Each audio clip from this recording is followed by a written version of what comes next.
Testimonies Media Group, championing development.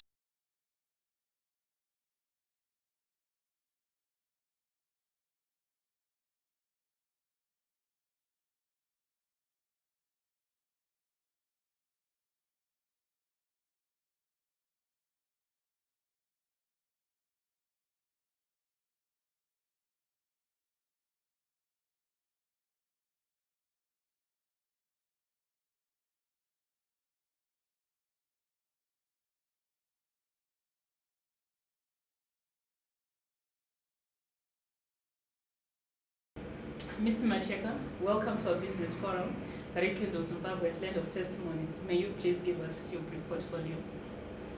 Thank you. My portfolio is not a big one.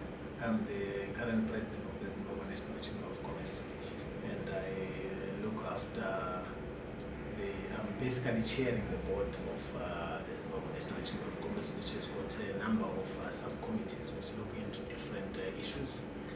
We have got committees that look into trade and advocacy, enterprise development and business growth. We also have PR and marketing. A number of them basically are looking at the internal, but the ones that are looking at the external are basically those ones. Well, thanks a lot. And recently, during a conference held in Victoria Falls, you were elevated from deputy of the ZNCC to the president status. Congratulations. Thank you. What does this elevation mean to you and the country's business fraternity at large? You know, when you are working in a BMO, that is a business member organization like Zimbabwe National Chamber of Commerce, what you are basically doing is that you are working with people that are already in business. Sure. So all the people that are our members are mainly business people, they are corporates, they are associate members, and so forth and so forth.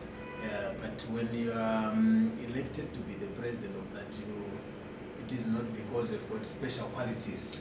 It is simply because people have expressed their confidence in you, and they want you to be more like a captain. Sure. You know, the role of a captain in a soccer match is not to score every goal. Sure. Is not to defend like there is no other defender. It's not to be like a goalkeeper.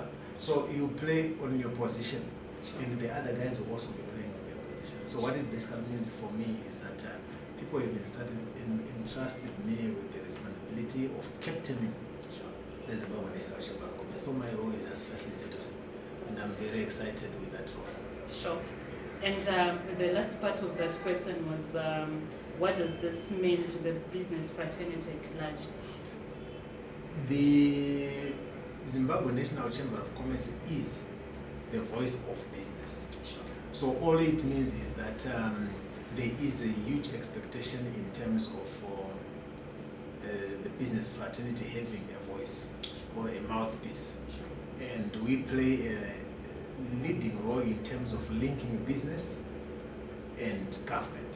Sure. So to the business fraternity, it basically means that at least they have got a conduit that they can use to make sure that their message is delivered or driven home To the government. to the government. Excellent. Okay. In a recent report by the media, and I'm going to quote, red tape closings in Zim for business, the finance minister Patrick Chinamasa was quoted as saying bureaucracy in local authorities and state agencies was frustrating President Emerson Mnangagwa's efforts towards attracting foreign direct investment. The minister reportedly said that local authorities and state enterprises had not heeded the message of the country's openness for business, among other concerns. While Zimbabwe is improved in terms of its ease of doing business, tending to 159 out of 190 on the World Bank's 2018 global rankings, it is still far behind, mainly due to bureaucracy from local authorities and state enterprises. In light of the above, the immediate question is, are we really open for business? What has the government of Zimbabwe put in place to ensure that we are open for business. Some local authorities and parastatals have been fingered in the issues around bureaucracy. What nature of bureaucracy is that? That would be the first question. And to what extent is it there's this silence in the call to invest in Zimbabwe? And what are you as an institution doing to ensure that there is ease of doing business in Zimbabwe? Quite a mouthful, I think it is. It is quite a mouthful, and I think this is the typical example of what happens when you are moving from one dispensation to another. Sure. You obviously don't move at the same pace, you don't move at the same time. Some people are slow, some are very fast. So the first part of your question is, are we open for business? Sure. And my response to that is that certainly Zimbabwe is open for business. Sure. I think the reason why also the president came up with the president and his team obviously Sure. came up with that mantra, Zimbabwe is open for business, was because there was a realization that in the past maybe we were closed for business. Sure. And there was need for the government to take a deliberate position, a deliberate move to open certain doors that had been closed for business. Sure. And obviously some of the steps that we've seen His Excellency taking Sure. are actually pointing in that direction, that we are open for business. Because if you look at his inaugural speech when he was inaugurated as the president, Sure. he started hitting on certain notes Sure. that in the past we have not been hearing about. Sure. For instance, he started talking about re-engaging the world or the international community Sure. to make sure that our relations are okay. So when you look at just the re-engagement part, you just realize that in the past we were not re-engaging. We were not engaging rather. We actually disengaged Sure. and we were in isolation.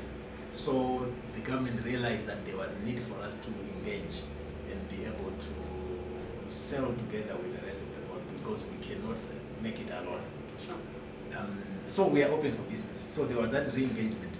Secondly, there was also the issue of policy reforms or policy review.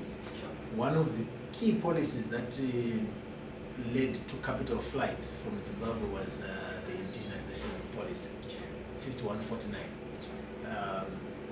Not necessarily because it was a very bad policy per se, but obviously it was because of the way it was communicated, the way it was put across. Because if you go to other countries, you find that it actually applies, but they don't make so much noise about it. So the issue of that policy affected us, it affected capital.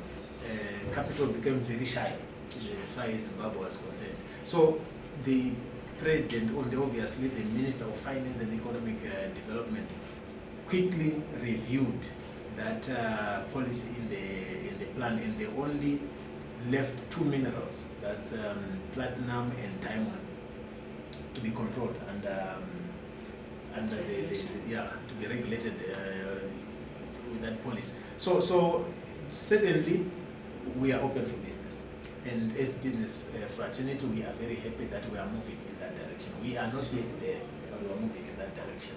The second part of that question, obviously, is a mouthful. It talks about the local authorities, red tape, and so forth and so forth. Sure. But when you look at that, I wouldn't want to say at this stage, and I wouldn't want to say whether the minister was right or he was wrong or whatever, yeah, but because that is his assessment, and we respect his assessment as the Minister of Finance and Economic Development. And obviously, after realizing that there was red tape in certain departments, it's departments that are within the control of government, Sure. because they belong to one ministry. Sure. Because local authorities, they belong to the Ministry of Local Government. Sure. So once one ministry realizes that there is a challenge in one of the ministries, what is key is for Zimbabwe now to move together and probably apply one of the key principles that other developed countries are applying, or developed economies. They apply what is known as systems thinking.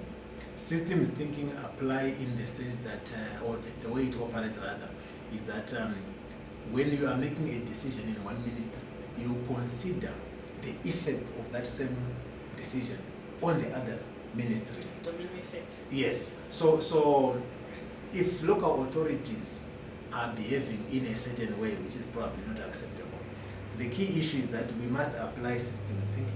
Sure. Yeah, right across the whole country. So that is what will actually help. So at this stage, the key thing is that we have started to move in a certain direction, and we must keep pace. We must step up. We are open for business, and we must do everything possible to make sure that we remain open for the business. Yes. Thank you so much for the articulation. We move on to the next person. Mr. Macheka, you recently attended a meeting organized between the President's Office and various business organization representatives. What were the highlights of the meeting as far as boosting the investor confidence was concerned? And the second part of that is, I understand that the agenda had to do with paving a way to consolidate these various forums into one-stop shop so as to ease business. Given the fact that there is an innate drive to protect one's staff, was this move welcome? In your own eyes, is it beneficial for the business investors, and has this been implemented as yet? Okay. I think, yeah, the meeting that you're talking about is a meeting that was arranged by through the Ministry of Industry, Commerce and Enterprise Development, Sure. where all the PMOs were invited, and the idea was to have them operate under maybe for them to report or to work probably as one unit. Sure. The idea is to have common vision or common agenda Sure. when it comes to probably approaching, I would say, to approaching the government with issues. It would not be prudent for one sector to take their issues to the Minister of Industry, then before the day even ends, another sector is taking issue and a different issue, or probably the same issue.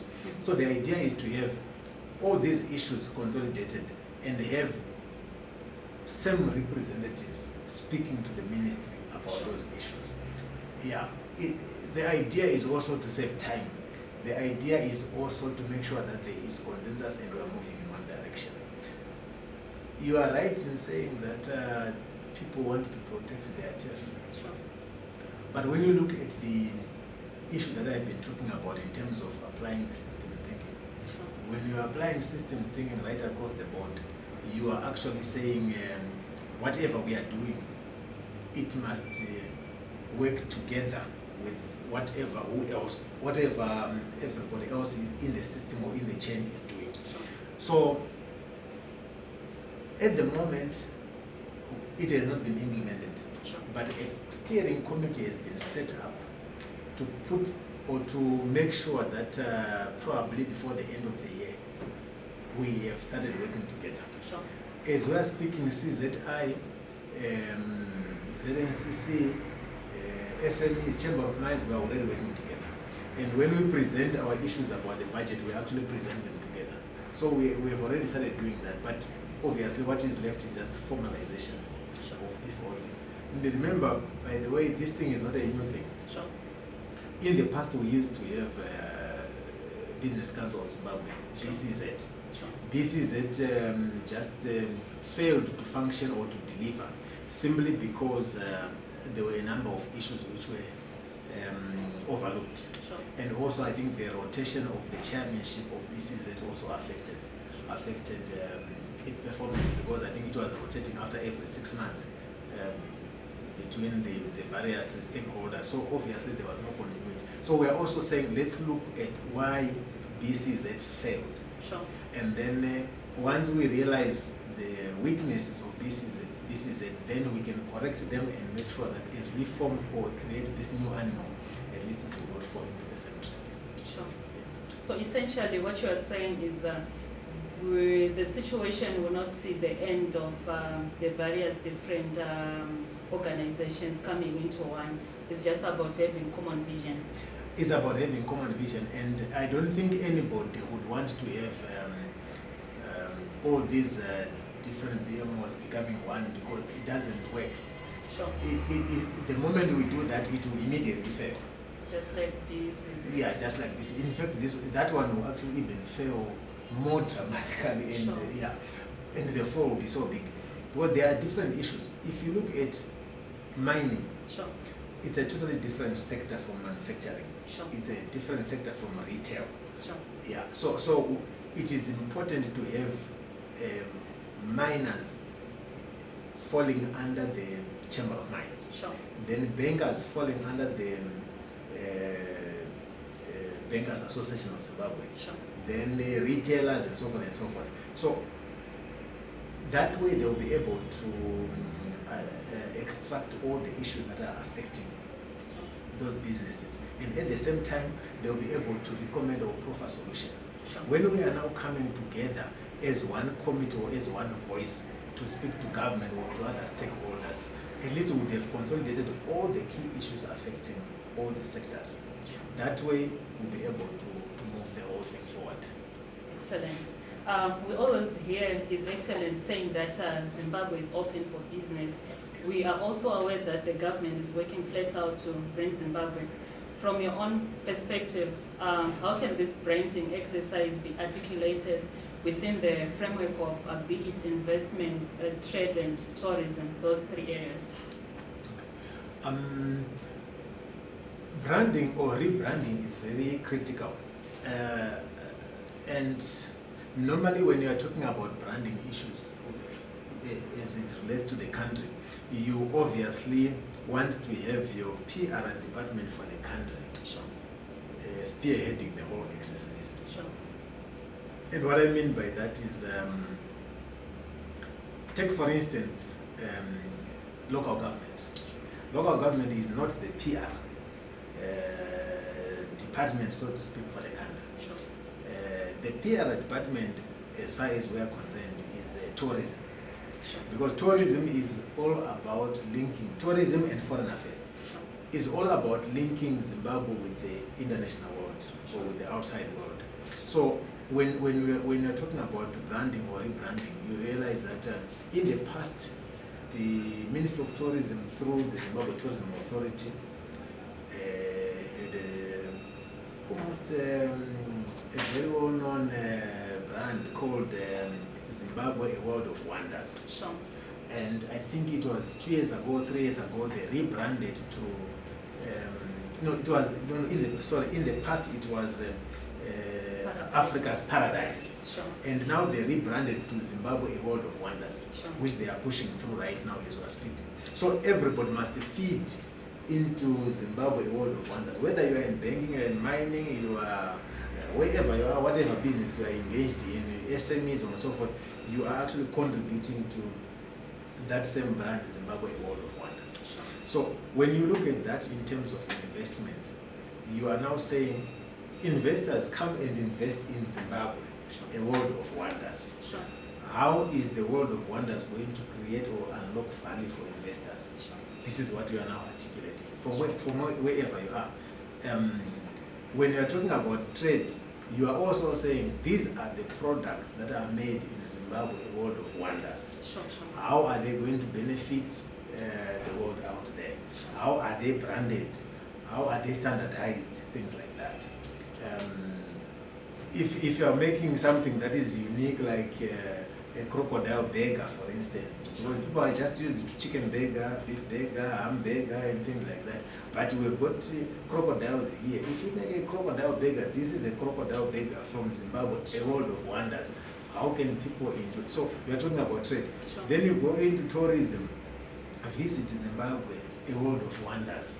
And these are the sites or the attraction centers that you have in Zimbabwe, A World of Wonders. So you must always be referring back to the World of Wonders and how this World of Wonders can unlock value and so forth and so forth. Yeah. So I think it is very critical for rebranding exercise to be done.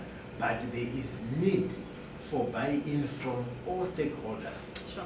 into the same brand. Sure. Like as it is right now, with as far as the Ministry of Tourism is concerned, it's very clear. Sure. But is it very clear with everybody else in the Zim? Sure. Take for instance what used to happen in South Africa. There are things that South Africans do, Sure. which even Zimbabweans at times end up copying. Sure. For instance, you see people saying proudly South Africa, Sure. proudly South Africa, it became very strong. And even in Zimbabwe here, people ended up saying proudly Zimbabwe. Sure. But proudly Zimbabwe did not originate from Zimbabwe. Sure. It originated from South Africa. So that's how powerful a brand can be. Sure. So I think that's the direction that we need to take in as far as that is concerned. Sure. Awesome. Mr. Macheka, you are a hotel executive with vast experience in the hotel and tourism industry. Yes. In your view, how best can the tourism industry lure investments?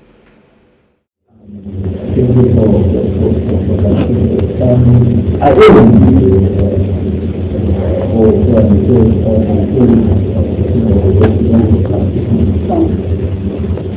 there are issues that we are addressing and by the way, the whole tourism development that tourism is not developing because tourism is extremely sensitive. The extremely sensitive to the way that people it's extremely sensitive to the way that it's also extremely sensitive in the sense that it involves the marriage. Take for instance the period that we get Ebola. If you remember where we know that there is a single person in Zimbabwe about Ebola. But Ebola was reported in Africa, DRC, and Sierra Leone, and so on and so forth. But that Ebola affected our arrival in Zimbabwe in a big way. Why? Because the Ministries are looking at Africa. They are looking at Africa as one nation. So they are looking to travel. They need to happening in Africa. And we just say Zimbabwe in Africa, and Africa and the nation. So this is good for when people want to develop projects. It is very difficult for Zimbabwe to get its own project. We can benefit as a block. South Africa, Zimbabwe, Mozambique, Zambia, Namibia, Botswana, these countries that are in thousands other countries, we need to be working together for what is more progress.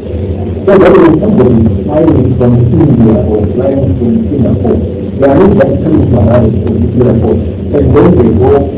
They are coming into Zimbabwe. From Zimbabwe, they can go into Botswana. From Botswana, they can go into Tanzania or Malawi or so they go to Lowveld in Zimbabwe, they come to Victoria Falls, they then move to Botswana, and at least they complete some circuit. Sure. And within that circuit, they have visited 3 countries or 4 countries. Sure. This is how tourists want to travel. If it is also like incentive tourism, where you have companies giving incentive to their employees to go and on holiday after achieving certain results. They also want to have a package where they will start in South Africa, they get into Mozambique, they come into Zimbabwe, they go into Botswana. But if these other countries are not performing well in terms of tourism or infrastructure is not that good, then you are actually disadvantaging yourself. So we need to be looking at the holistic approach in terms of tourism. We want to develop as a region. So it's a regional approach. Secondly, we look at all the infrastructure, roads, hotels, restaurants, and so forth, airports, how easy is it to travel? Like right now, is it very easy for tourists to get into Harare and travel to Victoria Falls? If they get here in the afternoon, they can only wait for the evening to go to Victoria Falls. Sure. There are no flights. Sure. So we need to promote local flights to Blue Whale, to Victoria Falls, to Kariba, to Mutare, and so forth and so forth. Sure. People don't have time, and time is money. Sure. So we need to look at infrastructure. Then we also look at the types of packages that we are selling. Sure. So you see, tourism is a mouth. We can spend hours talking about how this can be promoted. Oh, yeah. And maybe the last point on that, which I can just flag, is if you want to bring in tourists into the country, tourists when they are coming, or investors rather when they are coming into the country, Sure. they are not just coming to invest directly. They will come into Zimbabwe, they will go into Botswana, they will go into Swaziland, wherever, as tourists initially. They will go and see the places, they see the opportunities, they view, they move around, then they fall in love with the country, and then the second thing is they will then make a decision to invest. So if you want to stimulate investment into a country, stimulate tourism. That way you'll be able to attract investment. Quite a plausible point. Last question on that. Any latest government initiative towards the promotion of local tourism? You mean what the government has done in terms of promoting the tourism local sector? Okay. I think there are a number of initiatives that the government has done. I think in the past there was the Know Your Zimbabwe campaign, where local operators were encouraged to have attractive packages that are affordable for the locals to be able to travel and see Great Zimbabwe. You'll be surprised that very senior people who are in very senior positions, say coming from Macheka, they may not even know Great Zimbabwe. Yeah, for sure. How it looks like, they just see it on paper, they read about it, or things like that. People that are even from Matebeleland, they may not even know Victoria Falls. People that are in Nyanga, they may not even know Mtavazi Falls. So the idea was to promote people to travel and see their own attractions. So it was a government initiative. Secondly, you also have Zimbabwe Tourism Authority working with the different stakeholders to try and promote travel. But the players obviously in the industry have to play a big role in terms of being flexible to attract people to stay in the hotels. When people are after wedding,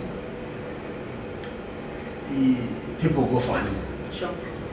If people don't have honeymoon packages, people would rather stay home and save their money. So it's really looking at all those packages. So the government cannot do it on its own, but the government through ZTA, they have also done a lot in terms of promoting incentives to the different attraction centers.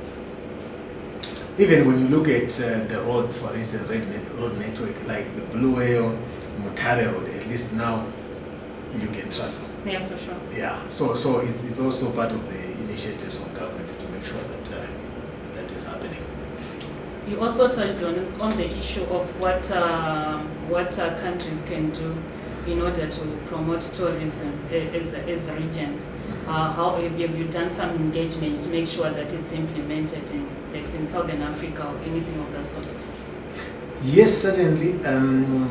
If in the tourism sector, we, as Zimbabwe National Chamber of Commerce, we cut across all industries, including tourism, manufacturing, and so forth and so forth. We have membership for all that.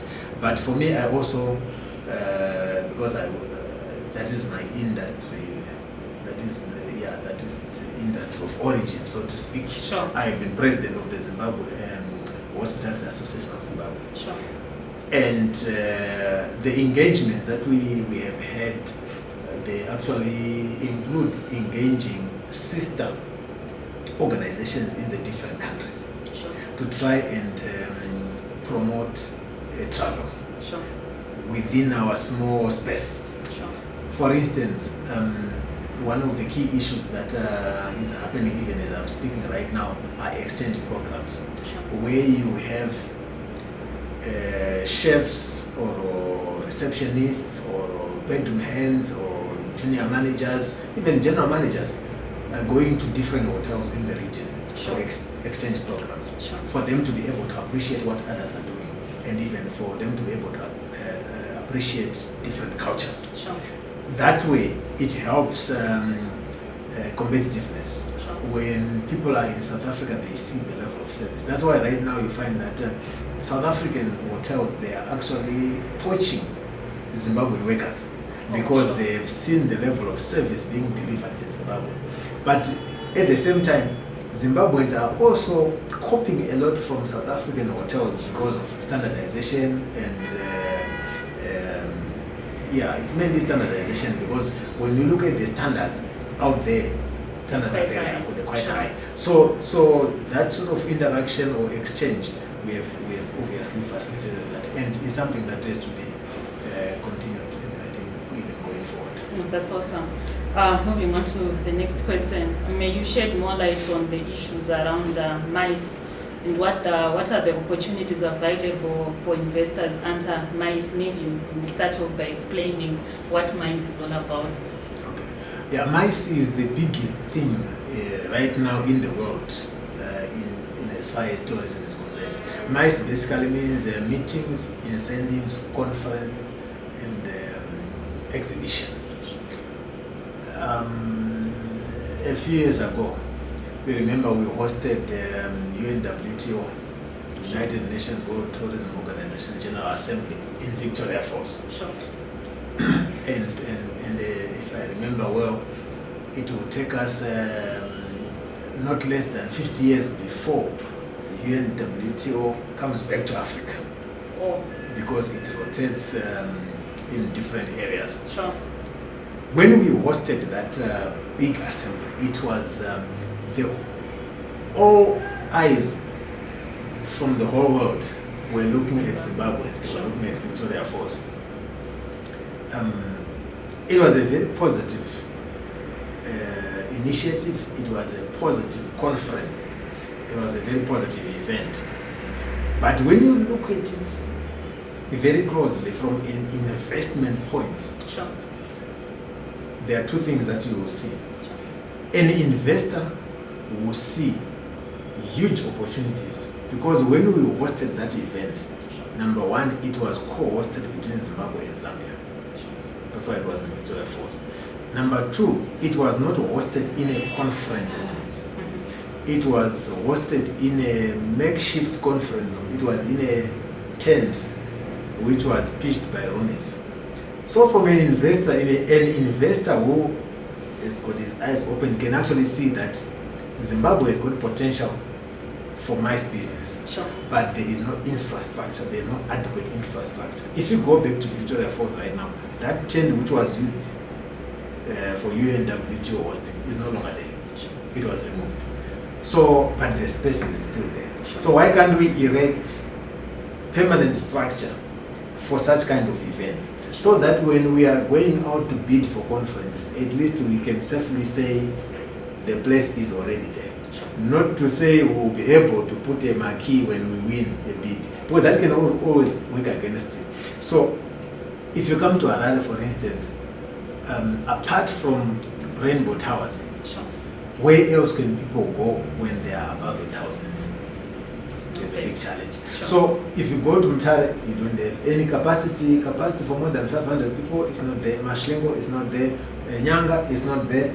Kariba is not there. So there is no infrastructure for MICE, and yet MICE business world over, those are the movers, or that's the mover, or the shaker, whatever you want to call it. Sure. So from an investor point of view, there is opportunity, but it can actually disadvantage us in the sense that we are bidding, and yet we do not have capacity. Sure, yes. sure. Yes. So indeed, that's an opportunities for investors out there. Huge opportunities. In terms of infrastructure development. Yes. What is the contribution of the tourism sector to the GDP? Tourism, I think when you look at the recent statistics from both consumptive and non-consumptive, it will be hovering around 11%, 10%, 11%, but with potential sure, to do even more, sure, to generate even more. If infrastructure, like I'm saying, is put in place, tourism can even contribute far, far, far more. much better. If we increase the number of offices out of the country, or in the, like for instance, China has got one office for tourism, but it has got 1.2 plus billion people. Sure. You go to South Africa, there's one office, but look at the population, you cannot compare. So there is a lot that can be done to try and stimulate contribution of tourism, but at the moment it's hovering around that. Sure. Recently, I read an article indicating that the South African government is spending big as far as tourism is concerned. Yes. So is Zimbabwe going in that route? in any way? Zimbabwe should be going in that route. By the way, Joburg, just if you look at Joburg only, Joburg, okay, I don't know whether I should say it or I shouldn't. Okay. Joburg's convention center, if you just take tourism in Joburg, Sure. their budget is far, far, far more than our national budget. Oh, that's rich. I'm not comparing Joburg's tourism to Zimbabwean tourism. I'm comparing Joburg's tourism to Zimbabwe's national budget. Sure. And you cannot compare. Sure. Probably would be ours is around 4 billion. Sure. Theirs is more than 14 billion. So yeah, you can see that we should not even compare South Africa and Zimbabwe. We should compare Joburg or Cape Town and Zimbabwe. Okay. Yeah. There are still miles and miles It's still behind. behind. But it's also because of the size of our economy and where we are coming from. But the intention to invest more is there. That is the positive about it. Yes, sure. Mr. Macheka, in your capacity as a tourism executive, may you kindly take us through the basis of the various tourism in Zimbabwe, like spiritual tourism and the likes? Yeah, there are quite a number. If you look at, I'll just cover probably the most popular ones. Sure. If you talk, yeah, religious tourism is a big thing. Mm-hmm. And was it last year or last year? But there was that Jehovah's Witness conference, Sure. which was held in the National Sports Stadium. All the hotels and lodges and even houses were full in Harare, which shows that we do not have capacity. Sure. Because when you go to Jehovah's Witness, everything else has to stop. No conference, nobody should stay in the hotel. You have to leave hotels for those guys. Sure. So religious tourism is big. Even if you look at Mecca, people going to Mecca, it's a big thing. Sure. Secondly, you have cultural tourism, where people are visiting specifically for culture. That's why we have Great Zimbabwe Mm-hmm. and Matopos Sure. and even younger. You also have educational tourism, Sure. where people are actually going specifically for trips for education. You also have medical tourism, which is the reason why people are going to India. Sure. And we need to develop infrastructure in Zimbabwe so that people can actually come to Zimbabwe for medical reasons. Sure. At the moment, people are coming because of our climate. Sure. What do you call it? Suntan or something like that. Yeah, people are coming for that. But we need to develop infrastructure so that people can travel from all over and come for bone marrow transplant in Zimbabwe. Sure. Because when somebody is coming for bone marrow transplant, it's not just the patient coming. The patient is accompanied by people. And where are they staying? They are staying in hotels or in lodges or things like that. Mm-hmm. So we are already promoting. Yeah. Then we also have your normal, your MICE, your business tourism, your leisure, and so forth. But those are some of the critical ones. Sure. Just to shed more light on that, particular note is religious tourism. And recently there has been an influx of spiritual tourists. Are there any initiatives in place towards putting Zim on the map through spiritual tourism? I think things are just happening on their own. There is not enough effort to make sure that we benefit from this. Sure. People are just coming because there is this prophet, there is that church, and so forth and so forth. They are visiting. But we are not putting enough to make sure that we tap from that market. When people are coming, right now they are staying in their own accommodation. Sure. They are staying with friends and relatives. While that is good, but if we want to tap more for the benefit of the whole economy, we need to provide accommodation different tiers. Sure.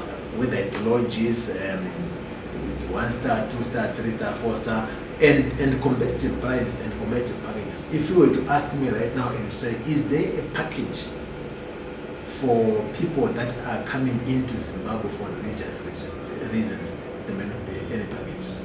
We know that Magaya holds, what do you call it? Guest house. Yeah, it's got a guest house, but they've got an event, an annual event, whether it's Night of 10 around. Night of 10 around, yes, that's right, Night of 10 around. Then Magandoa also holds another big one. Sure. But these are events that we know they are held annually. Sure. But as operators in the hospitality industry, there is no initiative that has been taken to approach those churches and say, okay, if your people are coming, these are the packages that we are offering them. And after your church event, we are also offering the same package to go to Victoria Falls, to go to wherever. So there is need for people to work together on that. Sure. Now that you've mentioned it, I believe that as an organization, you are going to make sure that you engage the churches. Certainly. We engage churches, we engage operators, we engage the ministry to make sure that we unlock value from that. Any incentives for those who are coming as spiritual tourists? Incentive for them? Yeah, for sure. Yeah, the incentives basically will be because they are getting whatever they are traveling to Zimbabwe for, they are getting from their churches and wherever. But the incentive is for them to say, okay, if you are coming for this event and you want to stay in this lodge or in this hotel, you are entitled to 20%, 30% discount. Sure. And whenever you are going into the different restaurants and so forth, because you are attending this event, you get 5% discount on whatever meals you are taking. And people can move around with some cards. It's not difficult to have cards that people can just flash during that time. And after the event, the cards have expired. But you have actually encouraged people to eat out. Yeah, sure. Yes. Sure. Moving on, it's on record that as far as branding of a nation is concerned, everything hangs upon the political will. Is there political will in Zimbabwe to turn around our fortunes? And to that end, do we have policies that will help Zimbabwe to be a competitive brand? Political will is very critical because the outside world, when they want to travel, when they want to invest, they look at confidence. Sure. So the confidence of the nation is very critical. And the confidence rests in the political leadership. And confidence rests in the political will. Sure. With the coming in of the new dispensation, we would certainly say yes, the political will to make things happen, we have actually seen that it's there. Sure. And as the business right now, we want to take advantage of the political will which is already there. Sure. Why am I saying political will is there? I'm not saying political will is there right across. Sure. I'm saying political will is there from where we stand as business. In that, number one, there was willingness, or there is willingness to re-engage the international community. Sure. Which is positive. Mm-hmm. Number two, we have already experienced the review of some policies, Sure. like the indigenous policies that we were talking about. Mm-hmm. Always recommended in terms of state enterprises reforms, Sure. where as private sector we felt that it is important for government to hive off non-performing state enterprises. Sure. It is also important to have some joint ventures for some of them, so that the government is not really involved in business every day, on a day-to-day basis. Yes, they can run businesses, but we feel that the role of government is to create an enabling environment, Sure. and then business can grow the economy. Sure. Yeah, so political will has been demonstrated, even if you just look at those 3 pointers. There is a lot more. And even the Zimbabwe is open for business. It means there is a realization that it was closed, and now it's open. It's no longer keep your England and I'll keep It's my no Zimbabwe. longer a different model altogether. Yeah, sure. Yes. So, what are the critical issues which the government of Zimbabwe need to address in order to attract more FDIs? The key thing on that one is, as the Zimbabwe National Chamber of Commerce, we took our members to Rwanda. Sure. For us to see how Rwanda is functioning, because Rwanda is ticking, the economy is ticking, things are happening, and Rwanda, when you look at the history of Rwanda, it was known, still it's known for genocide. Yeah, sure. But all of a sudden, Rwanda is now known for economic transformation, Sure. cleanliness, and things like that. So we took our team to go and learn from Rwanda experience, how they managed to transform from a genocide known country to an economic powerhouse in Africa. Sure. And we're glad that even the president also went there and they invited the team from Rwanda Yeah. So the key thing that the government needs to accelerate on is the ease of doing business. Sure. Already there are initiatives about ease of doing business through the Rapid Results Initiative, but there is also need to accelerate so that we conclude those things and they become a reality. It's not very important to keep on talking about things that are not happening. I think yesterday on the ZTV on news, you saw was it yesterday or the day before, the groundbreaking ceremony for the Bind Bridge border post extension. Sure. And the president was saying this thing was approved 7 years ago, But never implemented. but never implemented. But we're glad that at least he implemented it, groundbreaking, and things are beginning to happen. Sure. That's why I was saying political will is there, because some of those things you begin to see them happening. So it is actually to accelerate all those things, because the time they were approved because they were seen to be necessary. Sure. But if they are approved and then no implementation, then it just That becomes becomes a nothing. problem. Yeah. So it's really accelerating ease of doing business and concluding all the lines. The guidelines are already there in terms of the global measurements, whatever. But it's the implementation that is required. Sure. The world is now aware of another continent, that is the diaspora. What have you as a business done to ensure that the diasporas are incentivized to invest back home? Have you been engaging government involved those are in the diaspora in national programs and processes? Yeah. Diaspora is very critical. If you go to other countries like China, there is no Chinese who goes to another country or another continent and not bring investment back home. They Sure. send money back home. Sure. Which is totally different when you look at Africa. When people go to UK, they go to wherever they're going, they don't even invest back home. Sure. Very few invest back home. If anything, they just send money for survival to their relatives back home. Sure. So we must have a very clear diaspora policy Sure. which incentivizes and encourages them to invest back home. Sure. And there must be an incentive, by the way. But the reason why they went out was because probably they were not happy with something. Sure. So if somebody ran away from something, they don't all of a sudden fall in love. Sure. There has to be an incentive for them to invest back home. So there has to be a very clear diaspora policy. We have been doing our part in terms of engagement, and we are also glad that even the Minister of Foreign Affairs and International Trade, and also even the President, when he's going out, he meets Zimbabweans who are in the different countries and addresses them on the situation back home, Sure. and emphasizes to them that Zimbabwe is open for business, come and invest back home. Sure. So the idea is not to have them coming back, the idea is to have them invest back home. Yeah. Sure. So we're also doing the same. Even when we went to Rwanda, we actually met the Zimbabweans in Rwanda, and we shared notes on what is happening in Rwanda and how best we can keep on working with them in Zimbabwe. So those are some of the initiatives. Sure. Mr. Macheka, may you please enlighten us on special economic zones and how they could improve local investment? Right. In special economic zones, the reason why they're implemented is basically to provide incentives for investment. Sure. These are areas identified by government where if somebody is investing in them, they are going to enjoy certain benefits. Sure. For instance, tax holidays. Sure.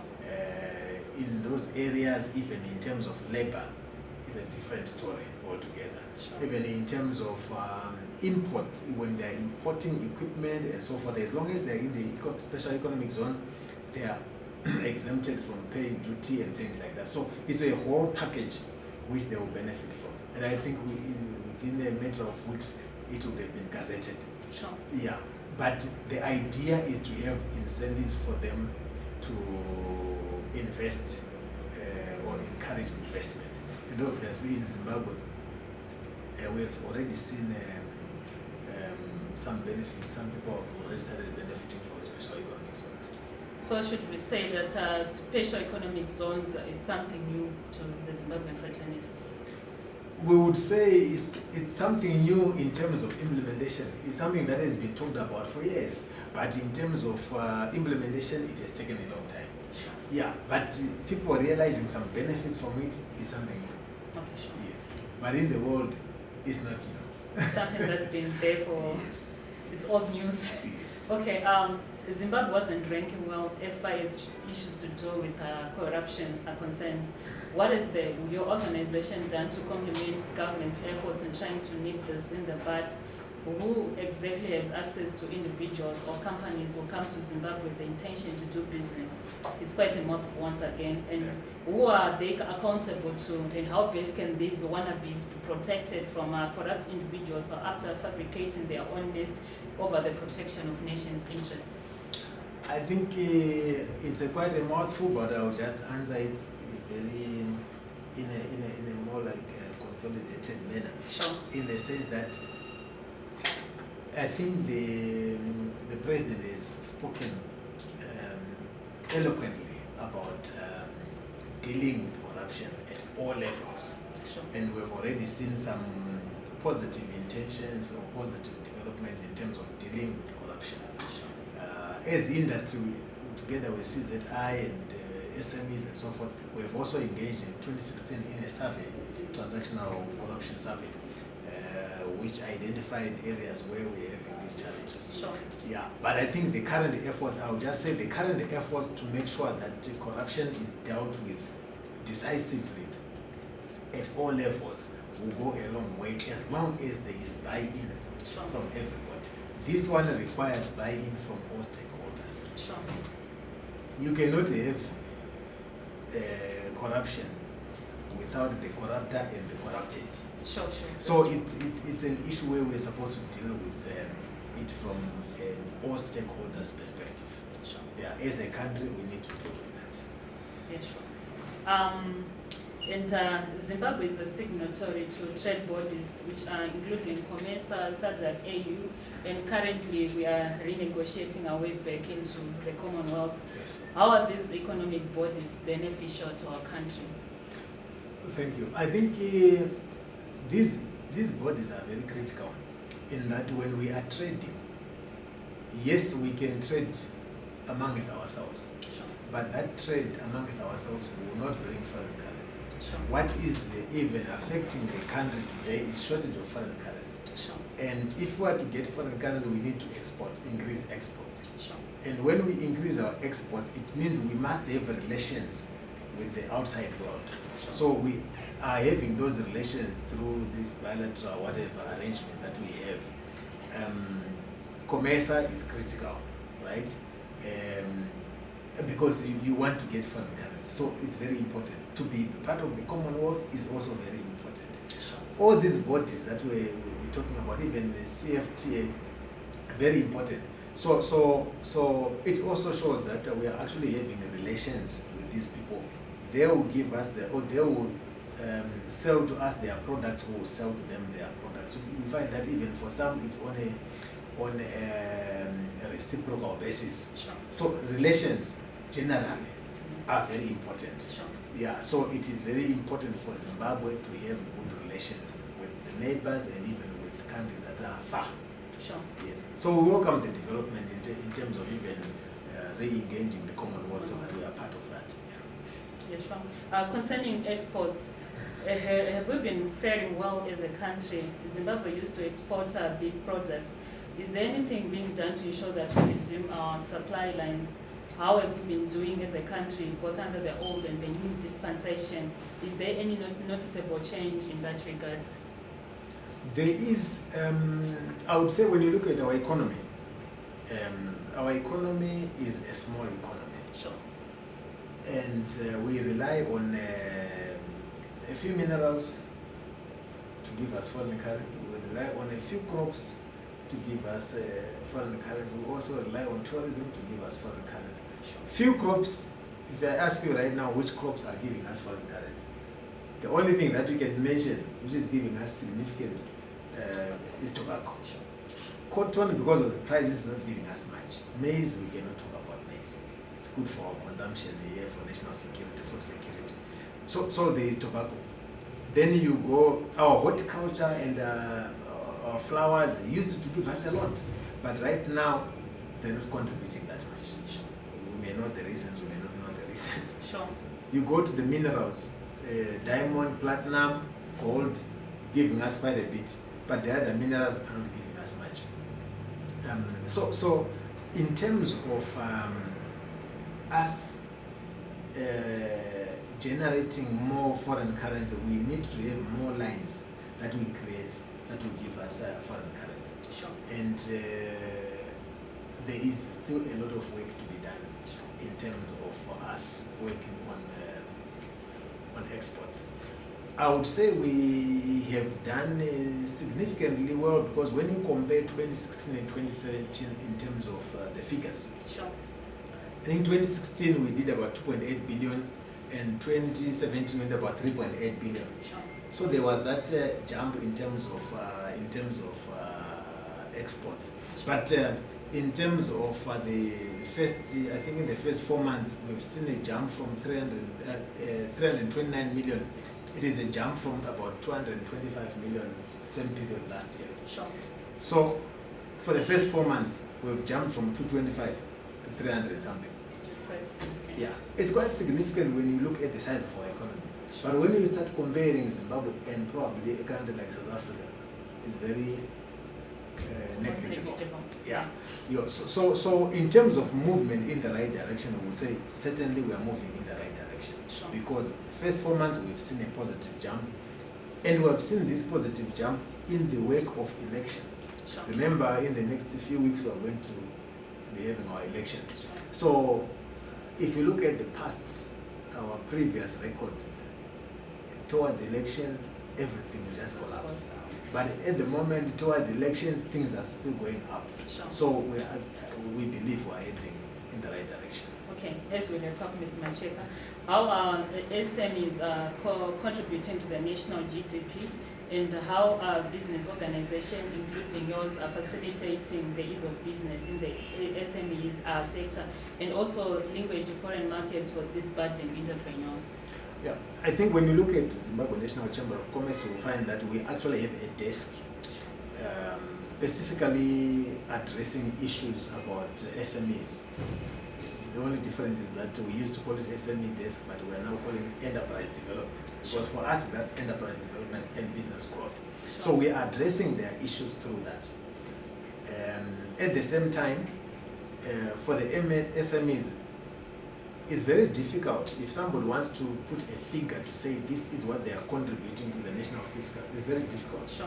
Very difficult in the sense that within the SMEs, there are some that are formally registered, but the bulk of them are not formal. So they are in the informal sector. Sure. So it's very difficult to measure the impact or effect of informal sector. Sure. You can only measure it in terms of gross national happiness. If you're going to measure gross national happiness, okay, how many families are surviving because of the informal sector? Sure. Plenty of people, plenty of families are surviving from that. If you go to Glenview, where those sofas and so forth are made, you can see that this is a thriving industry. Sure. But is that industry captured in the national fiscus? Sure. Probably not. So it's very difficult to measure the contribution, but there is a huge contribution. At the same time, in terms of facilitating the ease of doing business from that sector, there is a lot. Even CZI also has a desk that addresses issues. Even the SMEs on their own, there is a ministry dedicated to address those issues under trade and commerce. So there are efforts definitely to promote and create an environment for them to thrive. Sure. But what we are also doing as a Chamber of Commerce is to encourage them to become formal. When they become formal, they can access even better facilities in terms of funding for them to be able to grow their businesses.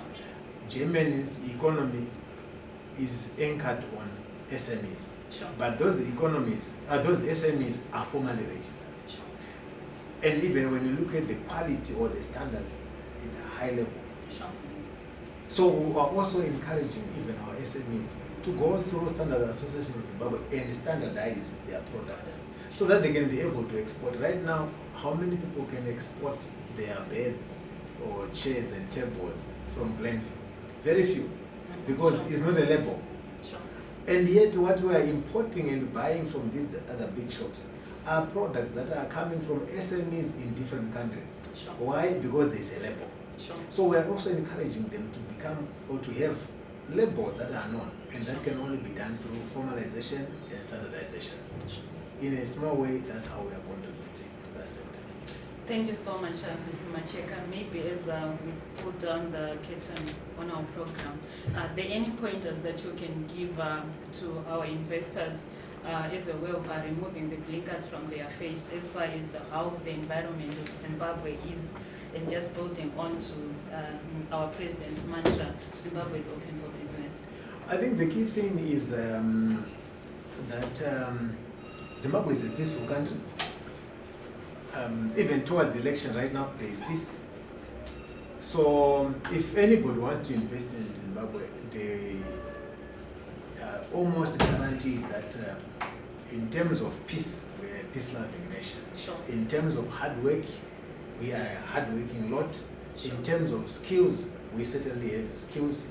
In terms of our education sector right now, there are huge reforms taking place in the education sector, Sure. where we are encouraging graduates from there to come up with products that can be manufactured in different industries and help. Sure. So there are a lot of positives, and even our banking sector, safe and sound. Sure. So definitely, in terms of promoting investment, we can only say to investors, come and progress open for business. Yes. Thank you so much, Macheka, for your time. Indeed, Zimbabwe is open for business. Thank you. We shall see you once again. Thank you very much.